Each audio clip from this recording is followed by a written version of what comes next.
La aventura de Abby Grange. Un relato de Arthur Conan Doyle sobre el detective Sherlock Holmes. No olvides dar like y suscribir a Página Oscura si aún no lo has hecho, ya que nos ayuda a crecer. Gracias. La aventura de Abby Grange. Una cruda y fría mañana del invierno de 1837 me desperté al sentir que alguien me tiraba del hombro. Era Holmes. La vela que llevaba en la mano iluminaba el rostro ansioso que se inclinaba sobre mí y me bastó una mirada para comprender que algo iba mal. «Vamos, Watson, vanos», me gritó. «La partida ha comenzado». Ni una palabra. «Vístase y venga conmigo». 10 minutos después, íbamos los dos en un coche de alquiler, rodando por calles silenciosas, camino de la estación de Charing Cross. Comenzaban a aparecer las primeras y débiles luces de la aurora invernal y, de cuando en cuando, alcanzábamos a ver la figura borrosa de algún obrero madrugador que se cruzaba con nosotros, difuminada en la bruma iridiscente de Londres. Holmes se arrebujaba en silencio en su grueso abrigo y yo le imitaba de buena gana, porque hacía un frío intenso ninguno de los dos habíamos desayunado. Hasta que no hubimos tomado un poco de té caliente en la estación y ocupado nuestros asientos en el tren de Kent, no nos sentimos lo suficientemente descongelados, él para hablar y yo para escuchar. Holmes sacó una carta del bolsillo y la leyó en voz alta. Abby Grange, Marcham, Kent, 3:30 de la mañana. Querido Sr. Holmes, me gustaría mucho poder contar cuanto antes con su ayuda en lo que promete ser un caso de lo más extraordinario. Parece que entra de lleno en su especialidad. Aparte de dejar libre a la señora, procuraré que todo se mantenga exactamente como lo encontré, pero le ruego que no pierda un instante, porque es difícil dejar aquí a Lord Eustace. Le saluda atentamente. Stanley Hopkins.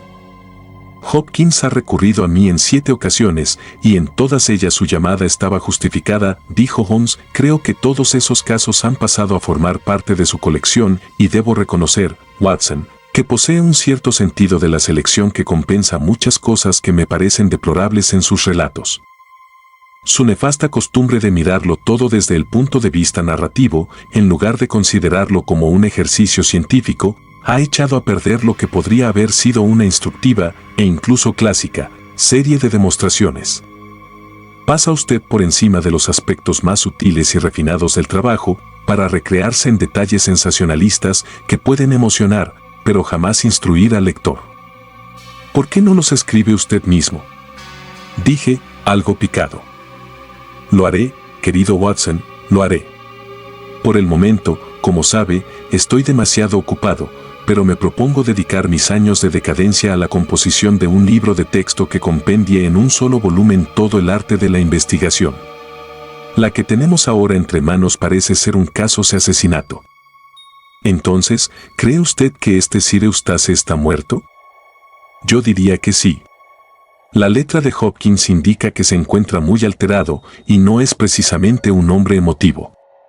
Sí, me da la impresión de que ha habido violencia y que no han levantado el cadáver en espera de que lleguemos a examinarlo. No me llamaría por un simple suicidio. En cuanto a eso de dejar libre a la señora, parece como si se hubiera quedado encerrada en una habitación durante la tragedia. Vamos a entrar en las altas esferas, Watson, papel crujiente, monograma, y B. Escudo de armas, casa con nombre pintoresco.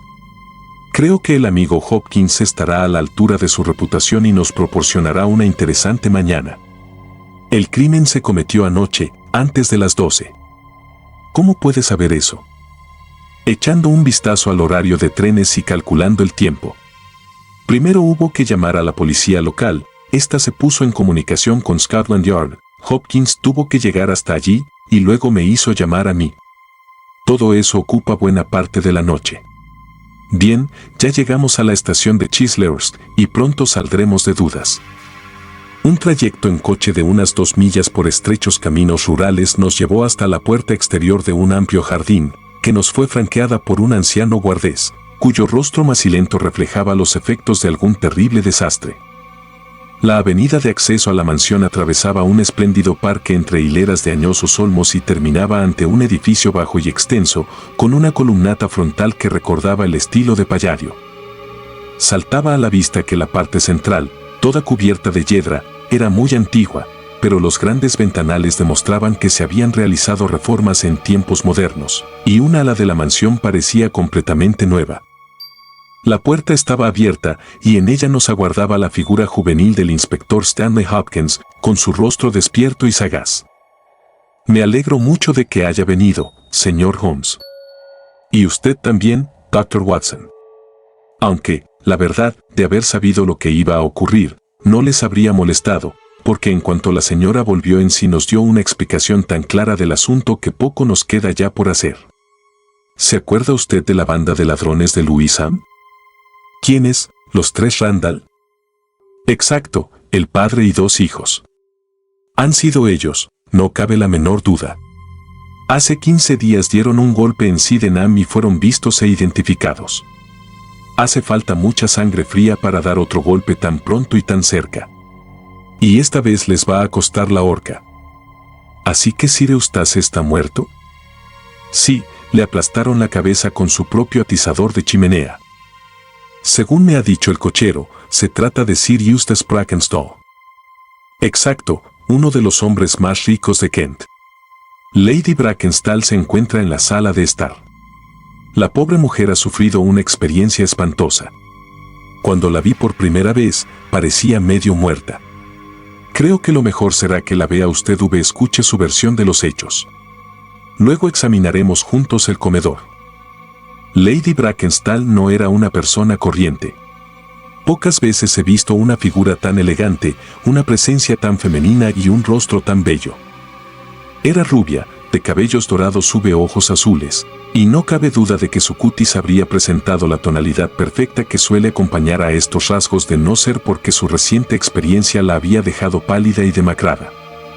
Sus sufrimientos habían sido tanto físicos como mentales, porque encima de un ojo se le había formado un tremendo chichón de color violáceo que su doncella, una mujer alta y austera, mojaba constantemente con agua y vinagre.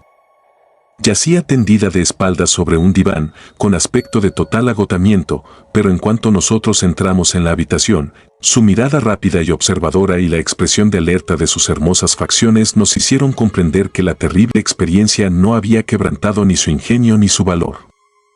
Estaba envuelta en una amplia bata de colores azul y plata, pero a su lado, sobre el diván, colgaba un vestido de noche negro con lentejuelas. Ya le he contado todo lo que sucedió, señor Hopkins, dijo con voz cansada. ¿No podría usted repetirlo por mí? Bien, si usted cree que es necesario, explicaré a estos caballeros lo ocurrido. ¿Han estado ya en el comedor? Me ha parecido mejor que oyeran primero su historia, señora. Me sentiré mucho mejor cuando haya arreglado usted todo esto. Es horrible pensar que todavía sigue ahí tirado. La mujer sufrió un estremecimiento y se cubrió el rostro con las manos. Al hacerlo, la manga de su bata se deslizó hacia abajo, dejando al descubierto el antebrazo. Holmes dejó escapar una exclamación. Señora, ¿tiene usted más heridas? ¿Qué es esto? Dos marcas de color rojo intenso resaltaban sobre el blanco y bien torneado brazo. Lady Brackenstall se apresuró a cubrirlo. No es nada. No tiene nada que ver con el espantoso suceso de anoche. Si usted y su amigo hacen el favor de sentarse, les contaré todo lo que pueda. Soy la esposa de Sir Eustace Brackenstall. Nos casamos hace aproximadamente un año. Supongo que no tendría sentido tratar de ocultar que nuestro matrimonio no ha sido feliz. Me temo que todos nuestros vecinos se lo dirían, aunque yo intentara negarlo. Tal vez parte de la culpa sea mía. Me crié en el ambiente más libre y menos convencional de Australia del Sur, y esta vida inglesa, con sus protocolos y su etiqueta, no va conmigo. Pero la principal razón era un hecho conocido por todos, que Sir Eustace era un borracho empedernido. Pasar una hora con un hombre así ya resulta desagradable. ¿Se imaginan lo que puede representar para una mujer sensible cultivada verse atada a el día noche? Defender la validez de un matrimonio así es un sacrilegio, un crimen, una infamia. Les aseguro que estas monstruosas leyes suyas acabarán atrayendo una maldición sobre su país. El cielo no consentirá que perdure tanta maldad. Se incorporó por un instante, con las mejillas encendidas y los ojos despidiendo fuego bajo el terrible golpe de la frente. Pero la mano firme y cariñosa de la austera doncella le colocó de nuevo la cabeza sobre la almohada y el arrebato de furia se diluyó en apasionados sollozos. Por fin pudo continuar. Voy a contarles lo de anoche.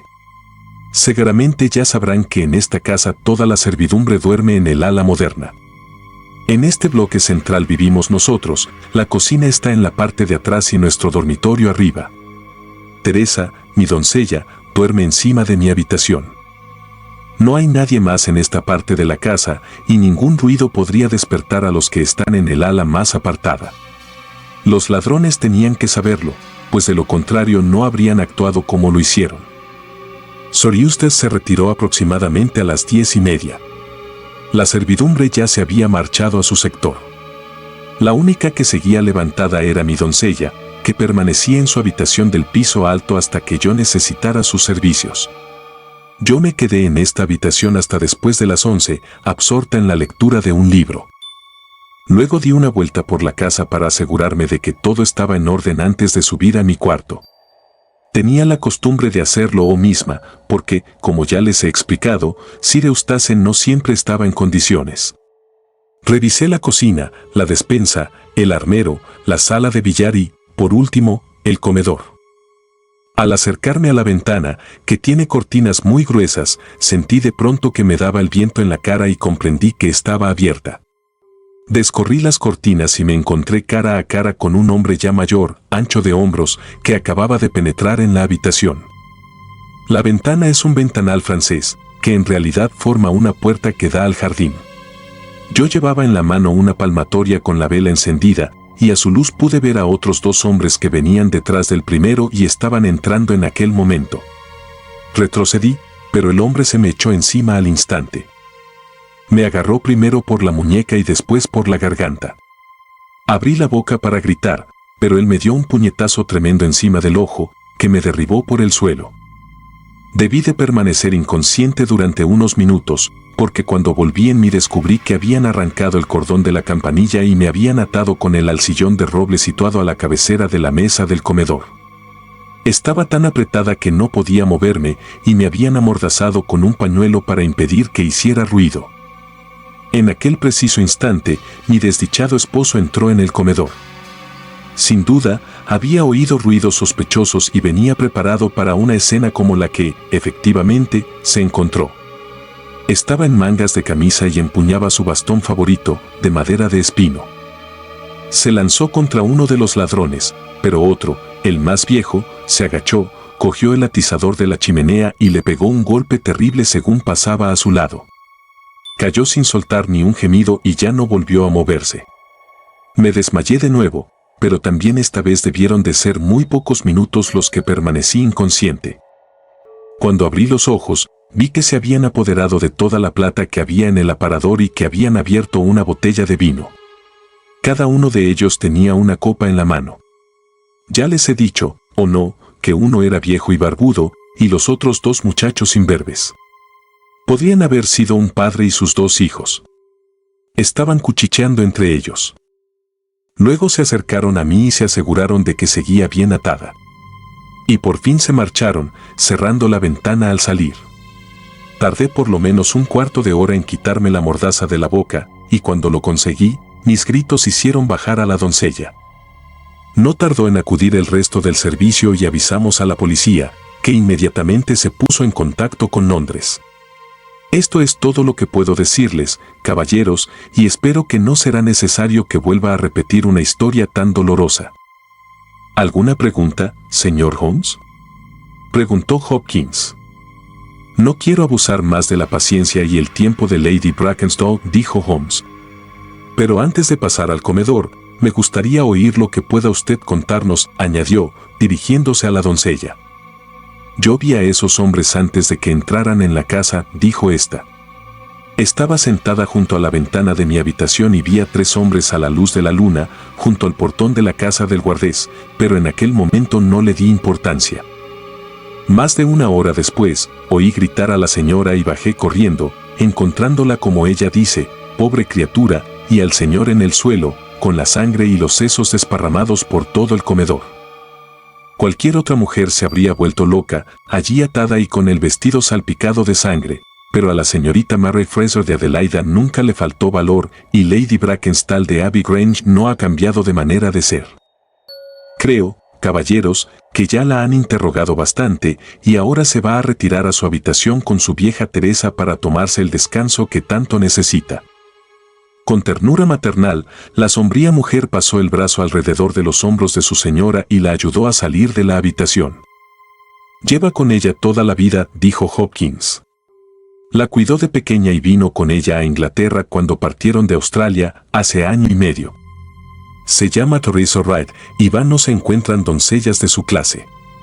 Por aquí, señor Holmes, haga el favor. Del expresivo rostro de Holmes había desaparecido toda señal de interés y comprendí que, al esfumarse el misterio, el caso había perdido todo su encanto.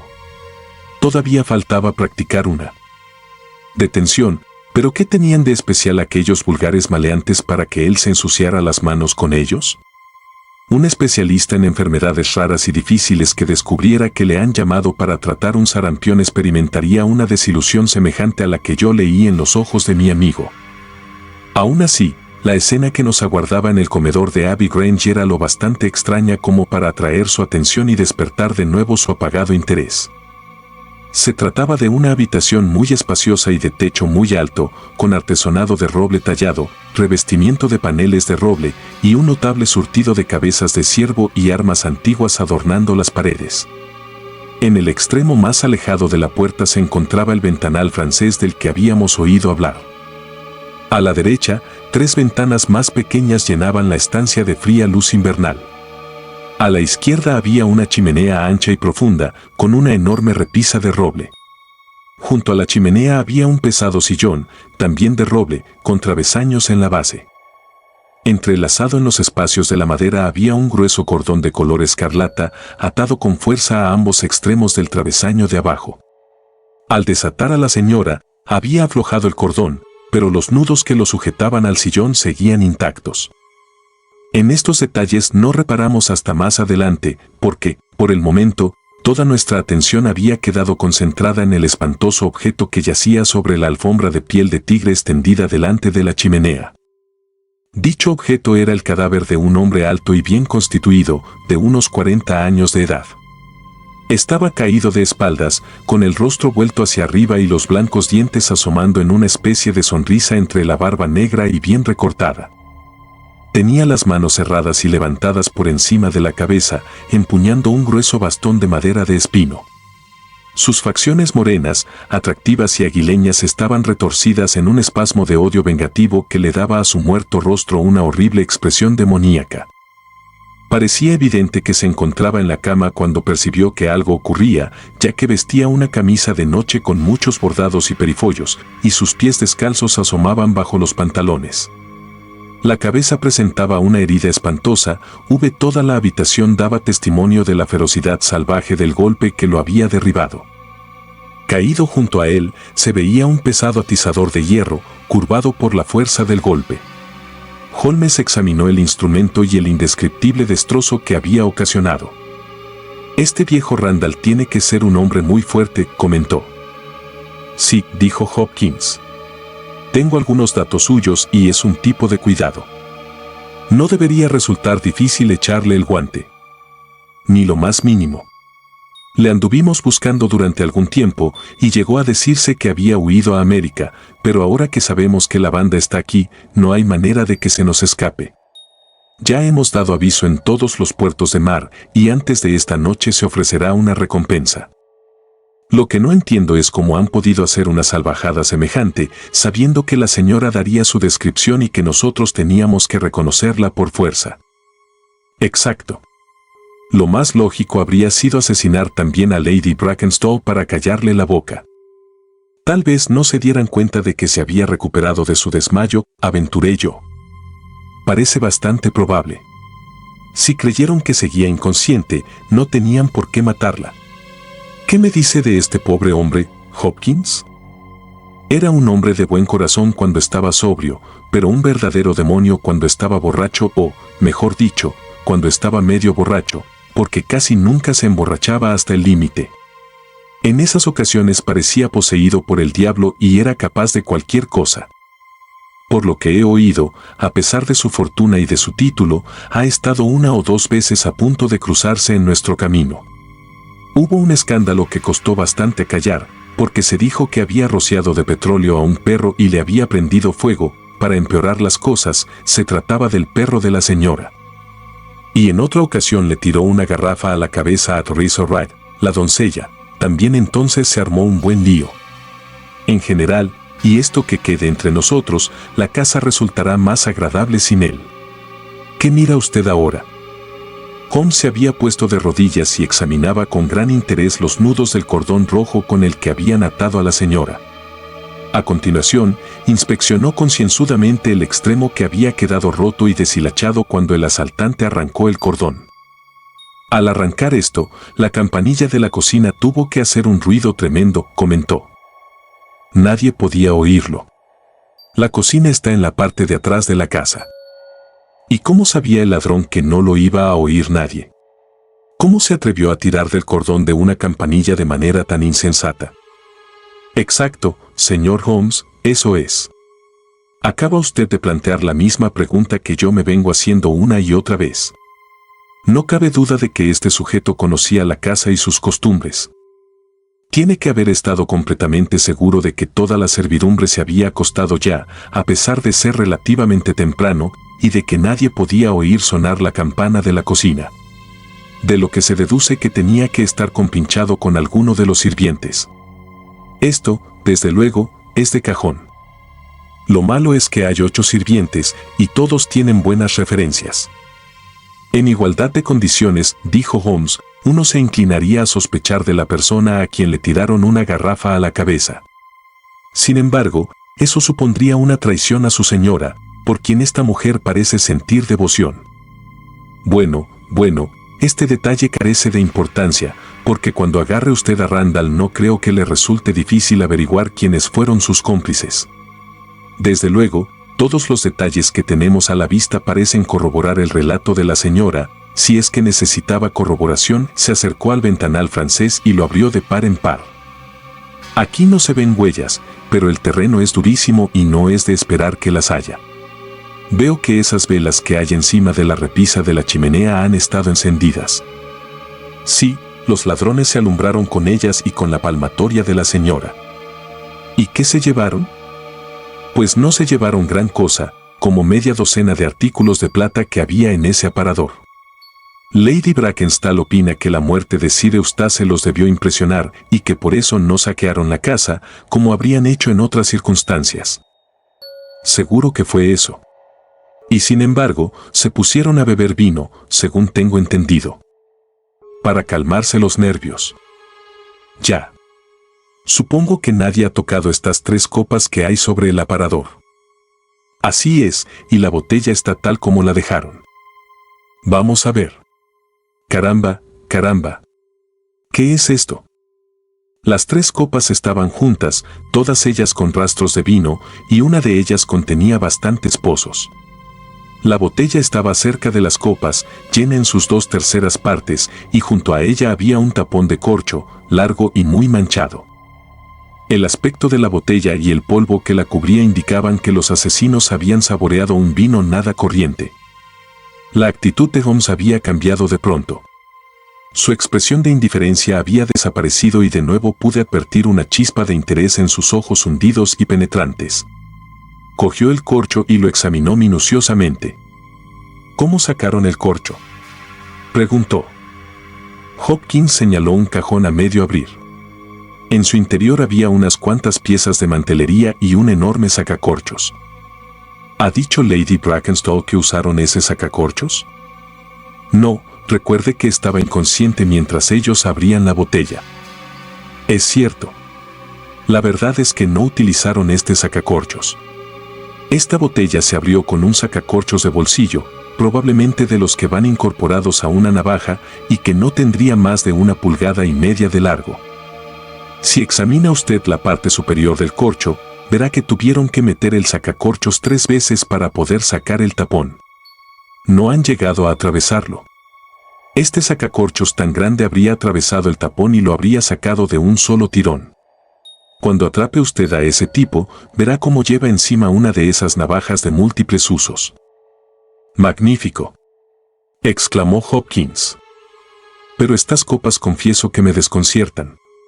«Lady Brackenstall vio beber a los 3 hombres, ¿no dijo eso?» «Sí, eso lo dejó muy claro».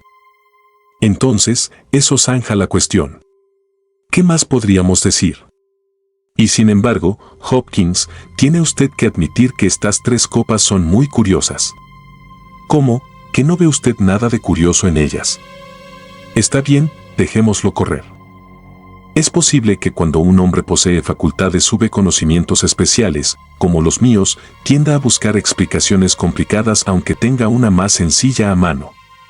Lo de las copas, naturalmente, podría ser pura casualidad. En fin, buenos días, Hopkins. No creo que pueda serle útil para nada y parece que ya tiene usted el caso aclarado. Ya me avisará cuando detengan a Randall, y espero que me informe de cualquier otra novedad que pueda presentarse. Confío en poder felicitarle pronto por haber llevado el caso a una conclusión satisfactoria. Vamos, Watson, creo que aprovecharemos mejor el tiempo en casa. Durante nuestro viaje de regreso pude darme cuenta, por la expresión de Holmes, de que se encontraba muy intrigado por algo que había observado. De cuando en cuando, y haciendo un esfuerzo, lograba desembarazarse de aquella impresión y hablar como si el asunto estuviera muy claro, pero de pronto volvían a acometerle las dudas, y sus cejas fruncidas y su mirada abstraída indicaban que sus pensamientos habían volado de nuevo hacia el gran comedor de Abbey Grange, escenario de aquella tragedia nocturna. Por fin, con un impulso repentino, y en el preciso momento en que nuestro tren empezaba a arrancar en una estación de las fueras, saltó al andén y me arrastró a mí tras él. «Perdóneme, querido amigo», dijo mientras veíamos desaparecer tras una curva los vagones de cola de nuestro tren. «Lamento mucho hacerle víctima de lo que quizás parezca un mero capricho, pero, por mi vida, Watson, que me resulta sencillamente imposible dejar el caso como está. Todos mis instintos se rebelan contra ello. Hay un error, todo es un error, le juro que es un error». Y sin embargo, la declaración de la señora no tiene cabos sueltos, la confirmación de la doncella parece suficiente, casi todos los detalles concuerdan. ¿Qué puedo yo oponer a eso? 3 copas de vino, eso es todo. Pero si yo no hubiera dado ciertas cosas por sentadas, si lo hubiera examinado todo con la atención que dedico cuando abordo un caso desde cero, sin dejarme influir por una historia perfectamente construida, ¿acaso no habría encontrado algo más concreto en qué basarme? Pues claro que sí. Siéntese en este banco, Watson, hasta que pase un tren hacia Chislehurst y deje que le exponga mis razones. Pero, antes que nada, le ruego que borre de su mente la idea de que todo lo que nos han contado la doncella y la señora tiene que ser necesariamente cierto. No debemos permitir que la encantadora personalidad de la dama influya en nuestro buen juicio. Desde luego, hay en su relato algunos detalles que, si los consideramos en frío, resultan bastante sospechosos. Estos ladrones dieron un golpe importante en Sydenham hace 15 días. Los periódicos hablaron de ellos y publicaron sus descripciones, y parece natural que si alguien desea inventar una historia en la que intervienen ladrones imaginarios se inspire en ellos. Pero en realidad, y como regla general, los ladrones que acaban de dar un buen golpe se conforman con disfrutar de su botín en paz y tranquilidad, sin embarcarse en nuevas empresas arriesgadas. Además de esto, no es normal que los ladrones actúen a una hora tan temprana, no es normal que golpeen a una señora para impedir que grite, ya que a cualquiera se le ocurre que ese es el medio más seguro de hacerla gritar. No es normal que cometan un asesinato cuando son lo bastante numerosos para reducir a un solo hombre sin tener que matarlo. No es normal que se conformen con un botín reducido cuando tienen mucho más a su alcance. Y, por último, yo diría que no es nada normal que unos hombres de esa clase dejen una botella medio llena. ¿Qué le parecen todas esas anormalidades, señor Watson? Desde luego, su efecto cumulativo es considerable, y sin embargo, cada una de ellas por sí sola es perfectamente posible. A mí lo que me parece menos normal de todo es que ataran a la señora al sillón. Bueno, de eso no estoy tan seguro, Watson. Es evidente que, una de dos, o tenían que matarla, o tenían que inmovilizarla para que no pudiera dar la alarma en cuanto ellos escaparan. Pero, de cualquier modo, creo haber demostrado que existe un cierto factor de improbabilidad en la historia de la dama, ¿no le parece? Y luego, para colmo, viene el detalle de las copas de vino. ¿Qué pasa con las copas de vino? ¿Puede usted representárselas mentalmente? Las veo con toda claridad. Nos dicen que 3 hombres bebieron de ellas. ¿Le parece a usted probable? ¿Por qué no? Había vino en las 3. Exacto. Pero solo había pozos en una copa. Tiene usted que haberse fijado en ello. ¿Qué le sugiere eso? La última copa que se llenó tendría más pozo. Nada de eso. La botella tenía pozo en abundancia, y resulta inconcebible que en las 2 primeras copas no caiga nada y la tercera quede llena de pozo. Existen 2 explicaciones posibles, y solo 2. La primera es que, después de llenar la segunda copa, agitaran la botella, con lo cual la tercera copa recibiría todo el pozo. Esto no parece probable. No, estoy seguro de tener razón. ¿Y qué es lo que supone usted? Que solo se utilizaron 2 copas y que las heces de ambas se echaron en una tercera copa para dar la falsa impresión de que allí habían estado 3 personas. De ser así, todo el pozo habría quedado en esta última copa, ¿no es cierto? Sí, estoy convencido de ello. Pero si he acertado con la verdadera explicación de este pequeño fenómeno, entonces el caso se eleva al instante desde el plano de lo vulgar al de lo excepcional, ya que eso solo puede significar que Lady Brackenstall y su doncella nos han mentido deliberadamente, que no debemos creer ni una sola palabra de su historia. Que tienen alguna razón de peso para encubrir al verdadero asesino y que tendremos que reconstruir el caso por nuestros propios medios, sin ninguna ayuda por su parte. Esta es la misión que ahora nos aguarda, Watson, y ahí viene el tren de Chislehurst. Los habitantes de Abbey Grange se sorprendieron mucho de nuestro regreso, pero Sherlock Holmes, al enterarse de que Stanley Hopkins había ido a presentar su informe en la jefatura, tomó posesión del comedor.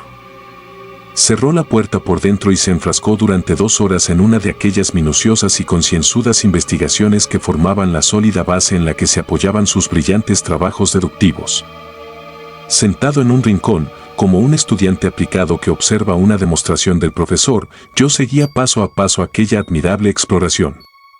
El ventanal, las cortinas, la alfombra, el sillón, la cuerda. Todo fue examinado al detalle y debidamente ponderado. Ya se habían llevado el cadáver del desdichado Barones, pero todo lo demás continuaba tal como lo habíamos visto por la mañana. En un momento dado, y con gran asombro por mi parte, Holmes se subió a la repisa de la chimenea. Muy por encima de su cabeza colgaban las pocas pulgadas de cordón rojo que permanecían unidas al cable. Se quedó un buen rato mirando hacia arriba y luego, con intención de acercarse más, apoyó la rodilla en una moldura de la pared de madera. De este modo llegaba con la mano a pocas pulgadas del extremo roto del cordón, pero lo que más pareció interesarle no fue esto, sino la moldura misma. Por último, saltó al suelo con una exclamación de satisfacción. «Ya está», Watson dijo. «Tenemos el caso resuelto, y es uno de los más notables de nuestra colección. Pero hay que ver lo torpe que he sido y lo cerca que he estado de cometer el mayor disparate de mi vida. Ahora creo que, a falta de unos pocos eslabones, mi cadena está ya casi completa». «¿Ya tiene usted a sus hombres?» «A mi hombre, Watson, a mi hombre. Solo uno, pero un tipo de cuidado. Fuerte como un león, fíjese en ese golpe que ha doblado el atizador. 1,90 de estatura, ágil como una ardilla, hábil con los dedos y, sobre todo, con un talento más que notable, ya que toda esta ingeniosa historia es invención suya. Sí, Watson, nos hemos topado con la obra de un individuo verdaderamente extraordinario. Y sin embargo, en ese cordón de campanilla nos ha dejado una pista que tendría que habernos sacado de dudas al instante. ¿Dónde estaba esa pista? Vamos a ver, Watson, si fuera usted a arrancar un cordón de campanilla, ¿por dónde cree que se rompería? Sin duda, por el punto donde está unido al cable. ¿Por qué habría de romperse a 3 pulgadas del extremo, como ha hecho este? ¿Quizás porque estaba gastado en ese punto? Exacto. Este extremo, que es el que podemos examinar, está deshilachado. Ha sido lo bastante astuto como para deshilacharlo con su navaja. Pero el otro extremo no lo está. Desde aquí no se puede ver, pero si se sube usted a la repisa, verá que está cortado limpiamente, sin señal alguna de deshilachamiento. Es fácil reconstruir lo ocurrido. Nuestro hombre necesita una cuerda. No se atreve a arrancarla de un tirón por temor a dar la alarma al hacer sonar la campanilla. ¿Qué es lo que hace? Se sube a la repisa de la chimenea, pero desde ahí todavía no alcanza bien, apoya la rodilla en la moldura, se puede apreciar la huella en el polvo, y saca la navaja para cortar el cordón. A mí me han faltado por lo menos 3 pulgadas para llegar al punto del corte, de lo que deduzco que este hombre es, por lo menos, 3 pulgadas más alto que yo. Fíjese en esa marca en el asiento del sillón de roble. ¿Qué es eso? Sangre. Ya lo creo que es sangre. Solo con eso queda desacredita. Do el relato de la señora. Si ella estaba sentada en este sillón cuando se cometió el crimen, ¿cómo cayó ahí esa mancha? No, ella se sentó en el sillón después de la muerte de su marido. Apostaría a que el vestido negro tiene una mancha que coincide con esta. Este todavía no es nuestro Waterloo, Watson, sino más bien nuestro Marengo, porque empieza en derrota y acaba en victoria. Ahora me gustaría cambiar unas palabras con la doncella Teresa. Vamos a tener que proceder con cautela durante algún tiempo si queremos obtener la información que necesitamos. Aquella severa doncella australiana era todo un personaje, taciturna, recelosa, de modales bruscos. Tuvo que transcurrir un buen rato antes de que la actitud amistosa de Holmes y su franca aceptación de todo lo que ella decía la descongelaran hasta el punto de corresponder a su simpatía. No hizo ningún intento de ocultar el odio que sentía hacia su difunto señor. Sí, señor, es verdad que me tiró una garrafa a la cabeza. Le oí insultar a mi señora y le dije que no se atrevería a hablar así si el hermano de la señora estuviese aquí. Entonces fue cuando me tiró la garrafa. A mí me habría dado igual que me tirase una docena, con tal de que dejara tranquila a mi pajarita. Estaba siempre maltratándola, y ella tenía demasiado orgullo para quejarse. Ni siquiera a mí me contaba todo lo que él le hacía. Nunca me enseñó esas marcas en los brazos que usted vio esta mañana, pero yo sé muy bien que son pinchazos hechos con un alfiler de sombrero. Monstruo traicionero. Que Dios me perdone por hablar así de él ahora que está muerto, pero si alguna vez ha habido un monstruo en el mundo, ha sido él. Cuando lo conocimos era todo dulzura. Han pasado solo 18 meses, pero a nosotras dos nos han parecido 18 años. Ella acababa de llegar a Londres. Sí, era su primer viaje, la primera vez que se alejaba de su país. Él la conquistó con su título y su dinero y sus hipócritas modales londinenses. La pobre señora cometió un error, y lo ha pagado como ninguna mujer pagó jamás. ¿En qué mes le conocimos? Ya le he dicho que fue nada más llegar a Inglaterra. Llegamos en junio, así que fue en julio. Se casaron en enero del año pasado. Sí, la señora ha vuelto a bajar a la sala de estar, y seguro que accederá a recibirle, pero no debe usted exigirle mucho, porque ya ha soportado todo lo que una persona de carne y hueso es capaz de aguantar. Lady Brackenstall se encontraba reclinada en el mismo diván, pero parecía más animada que por la mañana. La doncella había entrado con nosotros y comenzó de nuevo a aplicar paños a la magulladura que su señora tenía en la frente. Espero, dijo la dama, que no habrá venido usted a interrogarme de nuevo. No, Lady Brackenstall, respondió Holmes en su tono más suave. No tengo intención de ocasionarle ninguna molestia innecesaria, y mi único deseo es facilitarle las cosas, porque estoy convencido de que ha sufrido usted mucho. Si quisiera usted tratarme como a un amigo y confiar en mí, vería que yo puedo corresponder a su confianza. ¿Qué quiere usted de mí? Que me diga la verdad. Señor Holmes. No, Lady Brackenstall, eso no sirve de nada. Es posible que conozca usted mi modesta reputación. Pues bien, me la apostaría toda a que la historia que usted nos contó es pura invención. Tanto la señora como la doncella miraban a Holmes con el rostro empalidecido y los ojos aterrados. «Es usted un insolente», exclamó Teresa. «¿Se atreve a decir que mi señora ha mentido?» Holmes se levantó de su asiento. «¿No tiene nada que decirme?» «Ya se lo he contado todo. Piénselo mejor, Lady Brackenstall. ¿No sería preferible ser sincera?» Por un instante, el hermoso rostro dio muestras de vacilación. Pero enseguida, algún nuevo y poderoso proceso mental lo dejó fijo como una máscara. «Le he contado todo lo que sé». Holmes recogió su sombrero y se encogió de hombros. «Lo siento mucho», dijo, y sin pronunciar otra palabra salimos de la habitación y de la casa. El jardín tenía un estanque y hacia él se encaminó mi amigo. Estaba congelado, pero había quedado un único agujero en el hielo, para beneficio de un cisne solitario. Holmes se quedó mirándolo y luego se acercó al pabellón de guardia. Garabateó una breve nota para Stanley Hopkins y se la dejó al guardés. «Puedo acertar o equivocarme, pero tenemos que hacer algo por el amigo Hopkins, aunque solo sea para justificar esta segunda visita», dijo. «Todavía no le puedo confiar todas mis sospechas. Creo que nuestro próximo campo de operaciones será la oficina de la línea marítima Adelaida-Southampton, que se encuentra al final de Pall Mall, si mal no recuerdo.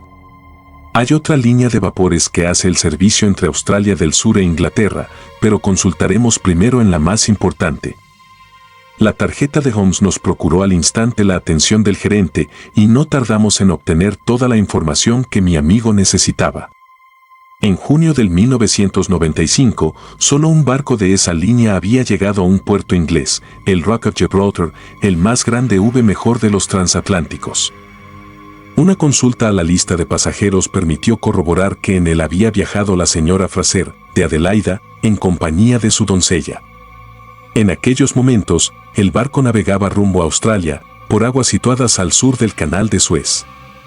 Los oficiales eran los mismos que en el 95, con una sola excepción: el primer oficial, Jack Croker, había ascendido a capitán y estaba a punto de tomar el mando de su nuevo barco, el Bess Rock, que zarparía de Southampton dentro de 2 días. Residía en Sydenham, pero lo más probable era que se pasara aquella misma mañana por la oficina para recibir instrucciones, de modo que si queríamos podíamos aguardarlo. No, el señor Holmes no deseaba hablar con él, pero sí que le gustaría saber algo más acerca de su historial y su carácter. Su historial era magnífico. No había en toda la flota un oficial que pudiera compararse con él. En cuanto a su carácter, era de absoluta confianza cuando estaba de servicio, pero fuera de su barco era un tipo alocado, temerario, nervioso e irascible, aunque sin dejar de ser leal, honrado y de buen corazón. Esta era, en sustancia, la información con la que Holmes salió de la oficina de la compañía naviera Adelaida Southampton. Desde allí nos dirigimos a Scotland Yard, pero en lugar de entrar, Holmes se quedó sentado en el coche, con las cejas fruncidas, sumido en profundos pensamientos.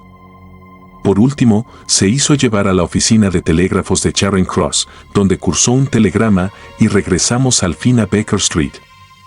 «No he sido capaz de hacerlo», Watson dijo cuando nos hubimos instalado de nuevo en nuestro cuarto. Una vez cursada la orden de detención, nada en el mundo habría podido salvarlo. 1 o 2 veces a lo largo de mi carrera he tenido la impresión de que había hecho más daño yo descubriendo al criminal que éste al cometer su crimen. Así que he aprendido a ser cauto y ahora prefiero tomarme libertades con las leyes de Inglaterra antes que con mi propia conciencia. Es preciso que sepamos algo más antes de actuar. Antes de que anocheciera recibimos la visita del inspector Stanley Hopkins. Las cosas no le iban muy bien. «Holmes, estoy convencido de que es usted un brujo. Le aseguro que a veces pienso que posee usted poderes que no son humanos. Vamos a ver, ¿cómo demonios sabía usted que la plata robada estaba en el fondo de ese estanque?» «No lo sabía. Pero me dijo que lo inspeccionara». «Así que la encontró, ¿eh?» «Sí, la encontré. Me alegro mucho de haberle podido ayudar. Pero es que no me ha ayudado. Lo que ha hecho es complicar muchísimo más el asunto. ¿Qué clase de ladrones son estos que roban la plata y luego la tiran al estanque más próximo? No cabe duda de que su proceder es bastante excéntrico. Yo me limité a razonar a partir de la idea de que si la plata la habían robado personas que en realidad no la querían, sino que únicamente la estaban utilizando como pantalla, lo más natural era que procuraran deshacerse de ella lo antes posible. Pero ¿cómo se le pudo pasar por la cabeza semejante idea? Bueno, me pareció que era posible. Nada más salir por el ventanal francés tuvieron que encontrarse el estanque, con su tentador agujerito en el hielo, delante de sus mismas narices. ¿Qué mejor escondite que aquel? Ah, un escondite. Eso es otra cosa, exclamó Stanley Hopkins. Sí, claro, ahora lo entiendo. Era muy pronto, había aún gente por los caminos, y tuvieron miedo de que alguien los viera con la plata, de manera que la echaron al estanque, con la intención de regresar a por ella cuando no hubiera moros en la costa. Magnífico, señor Holmes, esto está mejor que esa idea de la pantalla. Seguro. Ha elaborado usted una admirable teoría. No cabe duda de que mis ideas eran completamente disparatadas, pero tiene usted que reconocer que han dado como resultado la recuperación de la plata. Sí, señor, sí, todo el mérito es suyo. En cambio, yo he sufrido un grave resbalón. ¿Un resbalón? Sí, señor Holmes. La banda de los Randall ha sido detenida esta mañana en Nueva York. Vaya por Dios, Hopkins. Esto sí que parece rebatir su teoría de que anoche cometieron un asesinato en Kent. Es un golpe mortal, señor Holmes, absolutamente mortal. Sin embargo, hay otras cuadrillas de 3 hombres, aparte de los Randall, e incluso podría tratarse de una banda nueva, que la policía aún no conoce. Seguro, es perfectamente posible. ¿Cómo se marcha usted? Sí, señor Holmes, no habrá descanso para mí hasta que haya llegado al fondo del asunto. Supongo que no tiene usted ninguna sugerencia que hacerme. Ya le he hecho una. ¿Cuál? Bueno, he sugerido la posibilidad de una pantalla. ¿Pero por qué, señor Holmes? ¿Por qué? Ah, esa es la cuestión, desde luego. Pero le recomiendo que piense en esa idea. Puede que descubra que tiene su miga. ¿No se queda a cenar? Está bien, adiós y háganos saber cómo le va. Hasta después de haber cenado y haber quedado recogida la mesa, Holmes no volvió a mencionar el asunto. Había encendido su pipa y acercado los pies, enfundados en zapatillas, al reconfortante fuego de la chimenea. De pronto, consultó su reloj. Espero novedades, Watson. ¿Cuándo? Ahora mismo, dentro de unos minutos. Seguro que piensa usted que me he portado muy mal con Hopkins hace un rato. Confío en su buen juicio. Una respuesta muy sensata, Watson. Tiene usted que mirarlo de este modo, lo que yo sé es extraoficial, lo que él sabe es oficial. Yo tengo derecho a decidir por mí mismo, pero él no. Él tiene que revelarlo todo, o se convertiría en un traidor al cargo que ocupa. En caso de duda, preferiría no colocarle en una posición tan penosa y por eso me reservo lo que sé hasta que haya llegado a una conclusión clara sobre el asunto. ¿Y eso cuándo será? Ha llegado el momento. Va usted a presenciar la última escena de un pequeño e interesante drama. Se oyeron ruidos en la escalera y nuestra puerta se abrió para dejar paso a uno de los ejemplares masculinos más espléndidos que jamás han entrado por ella. Era un hombre joven y muy alto, con bigote rubio, ojos azules, piel tostada por el sol de los trópicos y andares elásticos que demostraban que aquella poderosa estructura era tan ágil como fuerte. Cerró la puerta después de entrar y se quedó de pie, con los puños apretados y el pecho palpitando, como tratando de dominar una emoción avasalladora. Siéntese, capitán Crocker. ¿Recibió usted mi telegrama? Nuestro visitante se dejó caer en una butaca y nos miró con ojos inquisitivos. Recibí su telegrama y he venido a la hora que usted indicaba. Me han dicho que ha estado usted hoy en la oficina. No hay manera de escapar de usted. Oigamos ya las malas noticias. ¿Qué piensa hacer conmigo? ¿Detenerme? Hable, hombre. No se quede ahí sentado, jugando conmigo como el gato con el ratón. «Dele un cigarro», me dijo Holmes. «Muerda eso, Capitán Crocker, y no se deje llevar por los nervios. Puede estar seguro de que yo no me sentaría a fumar con usted si lo considerase un criminal vulgar. Sea sincero conmigo y saldrá ganando. Trate de engañarme y lo aplastaré. ¿Qué quiere usted que haga? Que me cuente toda la verdad de lo sucedido anoche en Abbey Grange. Toda la verdad, fíjese bien, sin añadir ni omitir nada.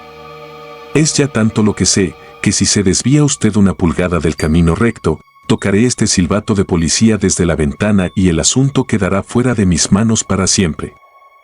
El marino meditó un momento y luego se dio una palmada en la pierna con su enorme mano tostada por el sol. «Correré el riesgo», dijo. «Creo que es usted un hombre de palabra y un hombre justo, y le voy a contar toda la historia. Pero antes tengo que decirle una cosa.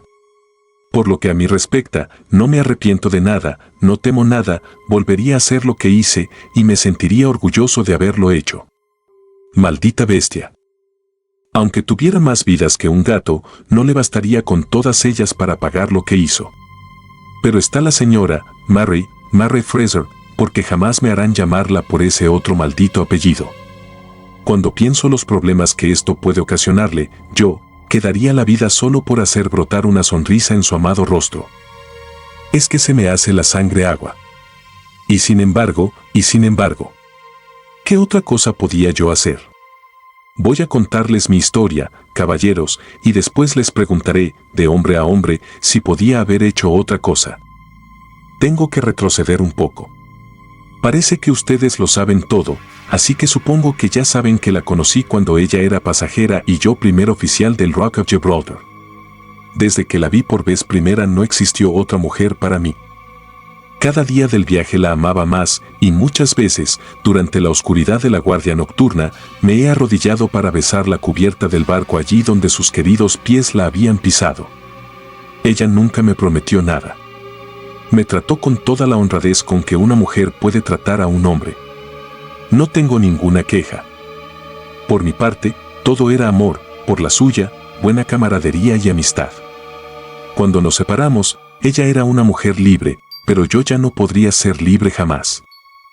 Al regreso de mi siguiente viaje me enteré de su matrimonio. ¿Y por qué no iba a poderse casar con quien quisiera?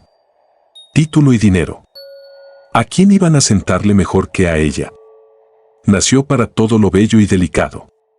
Me alegré de su buena suerte y de que no se hubiera echado a perder entregándose a un vulgar marino sin un céntimo.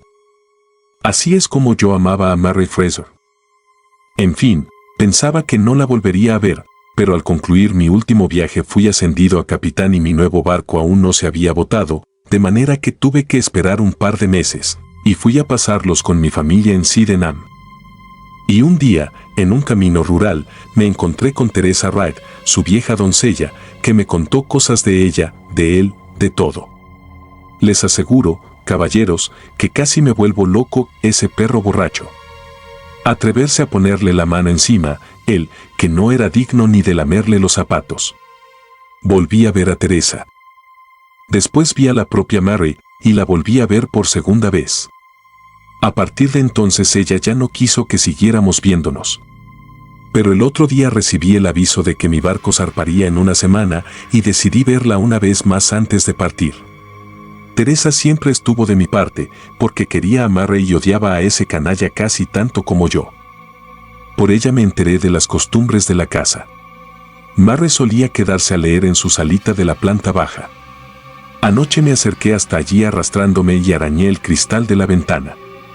Al principio, ella no quería abrirme, pero ahora sé que en el fondo me ama y no fue capaz de dejarme fuera en una noche tan helada. Me susurró que diera la vuelta hasta el ventanal delantero y lo abrió para dejarme pasar al comedor.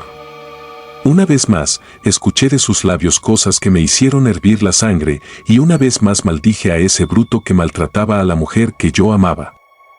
Pues bien, caballeros, allí estábamos los dos, de pie junto al ventanal, y pongo al cielo por testigo de que en una actitud absolutamente inocente, cuando ese hombre se precipitó en la habitación como un loco, Le dijo los peores insultos que un hombre puede dirigir a una mujer y la golpeó en la cara con el bastón que traía en la mano. Yo di un salto para coger el atizador y entablamos una lucha bastante igualada. Aquí en mi brazo puede ver dónde cayó su primer golpe. Pero entonces me tocó pegar a mí y le partí el cráneo como si hubiera sido una calabaza podrida. ¿Creen ustedes que lo lamenté? Ni lo más mínimo. Era su vida o la mía. Más aún, era su vida o la de ella, porque, ¿cómo iba yo a dejarla en poder de aquel loco? Así lo maté. ¿Hice mal? Si es así, caballeros, díganme qué habrían hecho ustedes de encontrarse en mi situación. Ella había gritado cuando él la golpeó, y eso hizo bajar a la vieja Teresa de la habitación de arriba. En el aparador había una botella de vino y yo la abrí para verter un poco en los labios de Mary, que estaba medio muerta del susto. Yo también bebí un poco. Pero Teresa se mantenía fría como el hielo, y la idea fue tan suya como mía. Teníamos que aparentar que habían sido los ladrones. Teresa no paró de repetirle la historia a su señora, mientras yo trepaba para cortar el cordón de la campanilla. Luego la até al sillón, e incluso deshilaché el extremo del cordón para que pareciera natural y nadie se preguntara cómo había podido un ladrón trepar hasta allí para cortarlo. Cogí unos cuantos platos y cacharros de plata para reforzar la historia del robo, y las dejé solas, indicándolas que dieran la alarma un cuarto de hora después de marcharme yo. Tiré la plata al estanque y me volví a Sydenham con la sensación de que, por una vez en mi vida, había aprovechado bien la noche. Y esta es la verdad y toda la verdad, señor Holmes, aunque me cueste el cuello. Holmes siguió fumando en silencio durante un rato. Luego cruzó la habitación y estrechó la mano de nuestro visitante. Esto es lo que pienso, dijo. Sé que todo lo que me ha dicho es verdad, porque prácticamente no ha dicho ni una palabra que yo no supiera ya. Nadie más que un acróbata o un marinero podía haber trepado para cortar ese cordón desde la moldura, y nadie más que un marino podía haber hecho esos nudos para atar el cordón a la silla. La señora no había estado en contacto con marinos más que una vez en su vida, y eso fue durante su viaje. Y tenía que tratarse de alguien de su misma categoría humana por el empeño que ponía en encubrirle, lo cual, de paso, demostraba que le amaba. Ya ve lo fácil que me ha resultado dar con usted en cuanto me puse a seguir la pista adecuada. Yo creí que la policía nunca conseguiría descubrir nuestro engaño. Y no lo ha conseguido, ni creo que lo consiga. Pero mire, capitán Crocker, este es un asunto muy serio, aunque estoy dispuesto a admitir que usted actuó bajo la provocación más extrema a la que pueda haberse sometido un hombre. Tratándose de defender su vida, es muy posible que su acción se pueda considerar legítima. Sin embargo, eso debe decidirlo un jurado británico. Mientras tanto, me inspira usted tanta simpatía que si decidiera desaparecer en las próximas 24 horas yo le prometo que nadie le molestaría. ¿Y después, todo saldría a relucir? Desde luego que saldrá a relucir. El marino se puso rojo de ira. ¿Cree usted que se le puede proponer algo así a un hombre? Conozco la ley lo suficiente como para saber que Mary sería detenida como cómplice. ¿Piensa que yo la dejaría sola para afrontar el escándalo mientras yo me escabullo? No, señor, que hagan lo que quieran conmigo, pero, por amor de Dios, señor Holmes, tiene usted que encontrar alguna manera de librar a mi pobre Mary de los tribunales. Por segunda vez, Holmes estrechó la mano del marino. Solo estaba poniéndole a prueba, y también esta vez ha respondido. Bien, estoy asumiendo una gran responsabilidad, pero ya le he proporcionado a Hopkins una pista excelente, y si no es capaz de sacarle partido, yo ya no puedo hacer más. Vamos a ver, capitán Crocker, hagamos esto como es debido. Usted es el acusado. Watson, usted es un jurado británico, y le aseguro que nunca he conocido a una persona mejor capacitada para ejercer esa función. Yo soy el juez. Y ahora, caballeros del jurado, han oído ustedes la relación de los hechos. ¿Consideran al acusado culpable o inocente? Inocente, su señoría, dije yo. Vox populi, vox Dei. Este tribunal le absuelve, capitán Crocker. A no ser que la justicia encuentre un falso culpable, está usted a salvo de mí. Vuelva usted dentro de un año a visitar a la señora, y ojalá que el futuro de ustedes dos justifique la sentencia que hemos pronunciado esta noche.